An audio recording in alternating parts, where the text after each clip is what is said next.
भोला बाबा आ पार्वती मैया में झगड़ा भै गेलै। इहो हमर पार्वती छी हमरा लिए। हाँ अहो हमरा लिए महादेवी छी। तो सब हर पति पत्नी में झगड़ा होता है थोड़ा बहुत प्यार में। तो महादेव जी पार्वती मैया में झगड़ा भै गेलै।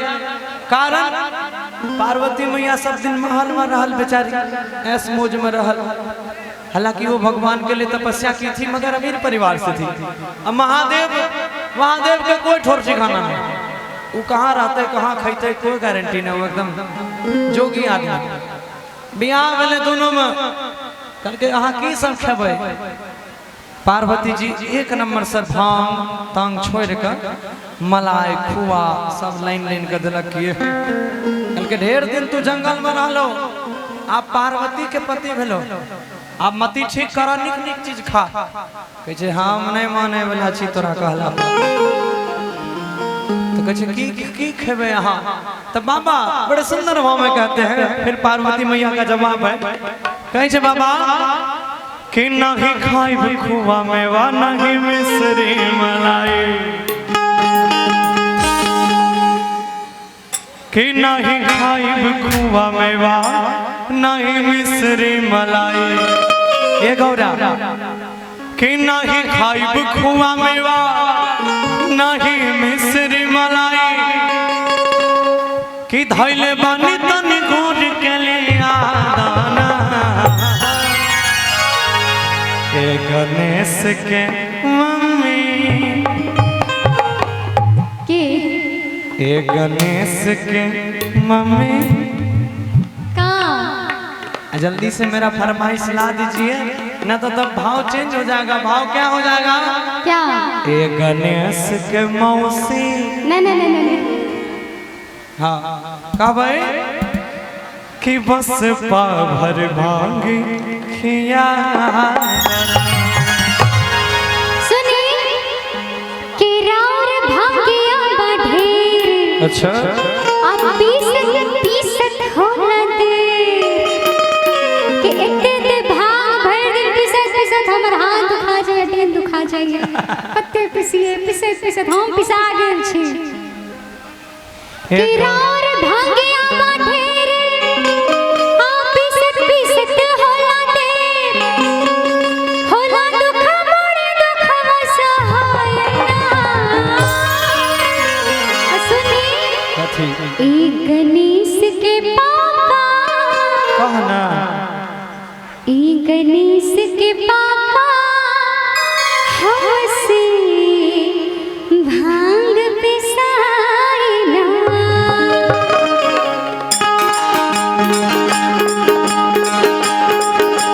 मेरी ताली बजा।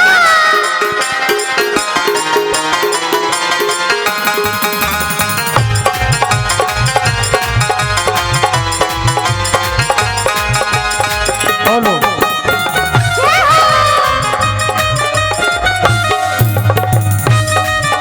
क्या बात है।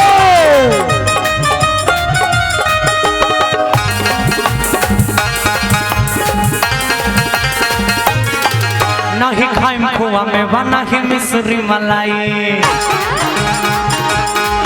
नहीं खाइम खुआ में बना ही मिश्री मलाई, नहीं खाइम खुआ में बना ही मिश्री मलाई, नहीं खाइम खुआ में बना ही मिश्री मलाई। पहले बानी होत पीस लिया दाना।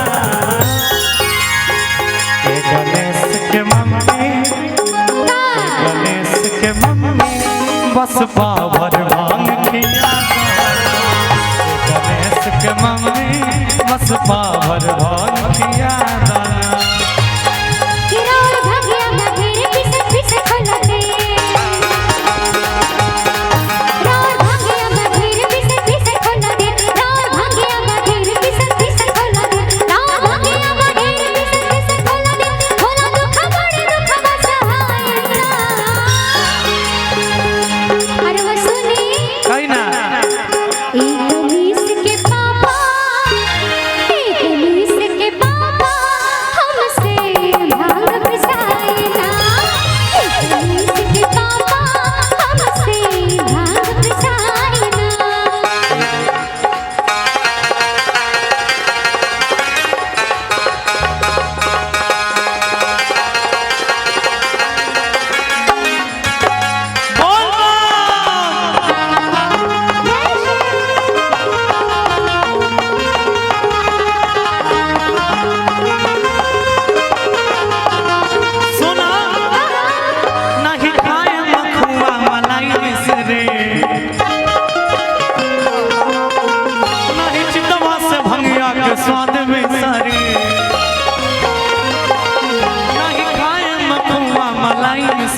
नहीं चितवा से भंगिया के स्वाद बिसरी।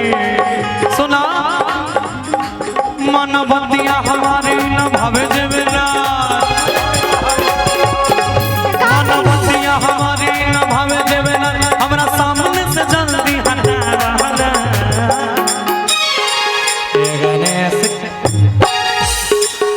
गणेश ले आना तो भोलो बनाना चाहते जना हम मैच के कह दिलियो अभी तो खिया था नहीं भांग तांग के देखे बे खानो पर ध्यान दियो बिना भांग के मजा आवे छे भला बाग हो।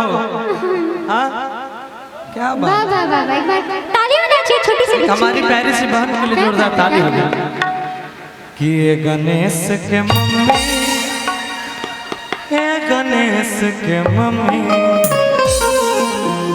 ये गणेश के मम्मी बस पावर भांग खियादा। ये गणेश के मम्मी बस पावर भांग खियादा।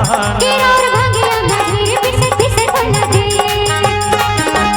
और भांगिया भांगिर पिसे पिसे खोला दे और भांगिया भांगिर पिसे पिसे खोला दे और भांगिया भांगिर पिसे पिसे खोला दे होला दुख बड़ी दुख सहाया गणेश के पापा गणेश के पापा हमसे भांग पिसाया गणेश के पापा हमसे भांग पिसाया। क्या बात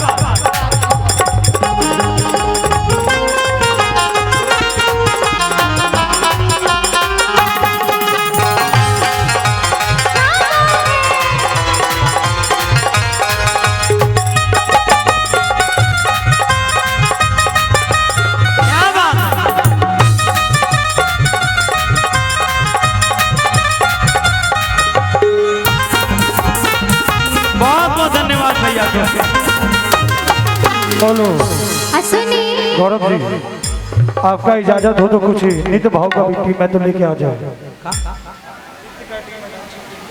आप बिल्कुल ले आइए। हाँ ले आइए एकदम ले आइए, ले आइए एकदम ले आइए। अरे वो सुनी ए राम बाबू भेजो। अब चाहे आप गुस्सा रहे या नाराज रहे चाहे जो रहे अच्छा लेकिन भांग तो मुझसे नहीं पीसा जाएगा क्योंकि अब पीसते पीसते मेरा हाथ दर्द होता है।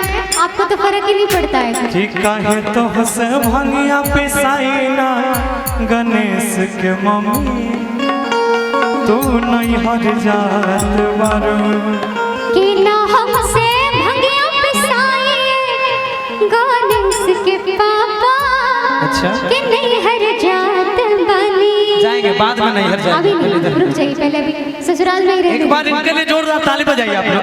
गौरव भाई आप इनको नैहर लेके जाइए और ये इन लोग को नैहर लेके हाँ, जाइए। आप लेके जाइए इनको सबके साथ। हाँ चलिए ठीक है। आइए हाँ सुनिए चाहे राजे होई चाहे होई नाराज आ भंगिया पे सब न सुन ले रवा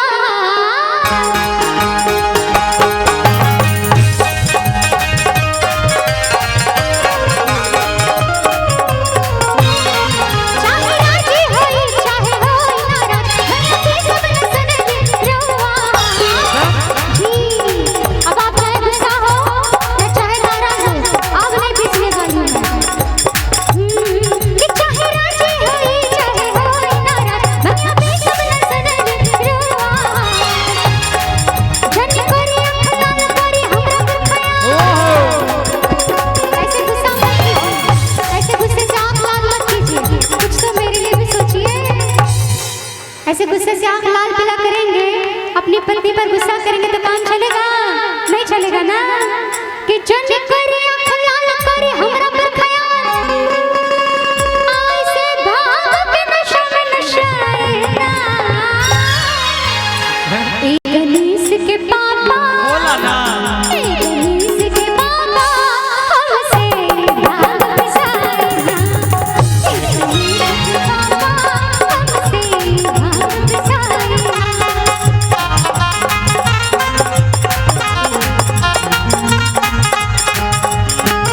लेकिन गांजा बिना मजा नहीं आवे ना ना ना वो सब ना से गांजा पिए लो बोला कब है की अच्छा भंगिया न देबू त गांजा माला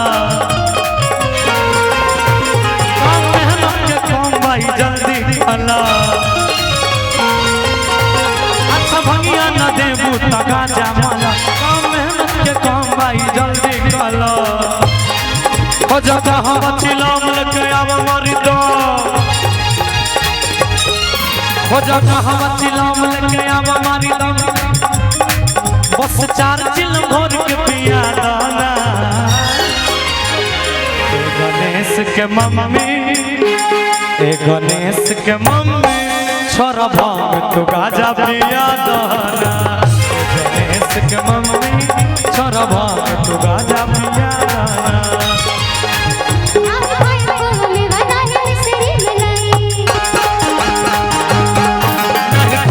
मिस्री मलाई नहीं खाए कुआ में बना ही मिस्री मलाई नहीं खाए कुआ में बना ही मिस्री मलाई चले बानी हो न पीस गले आदा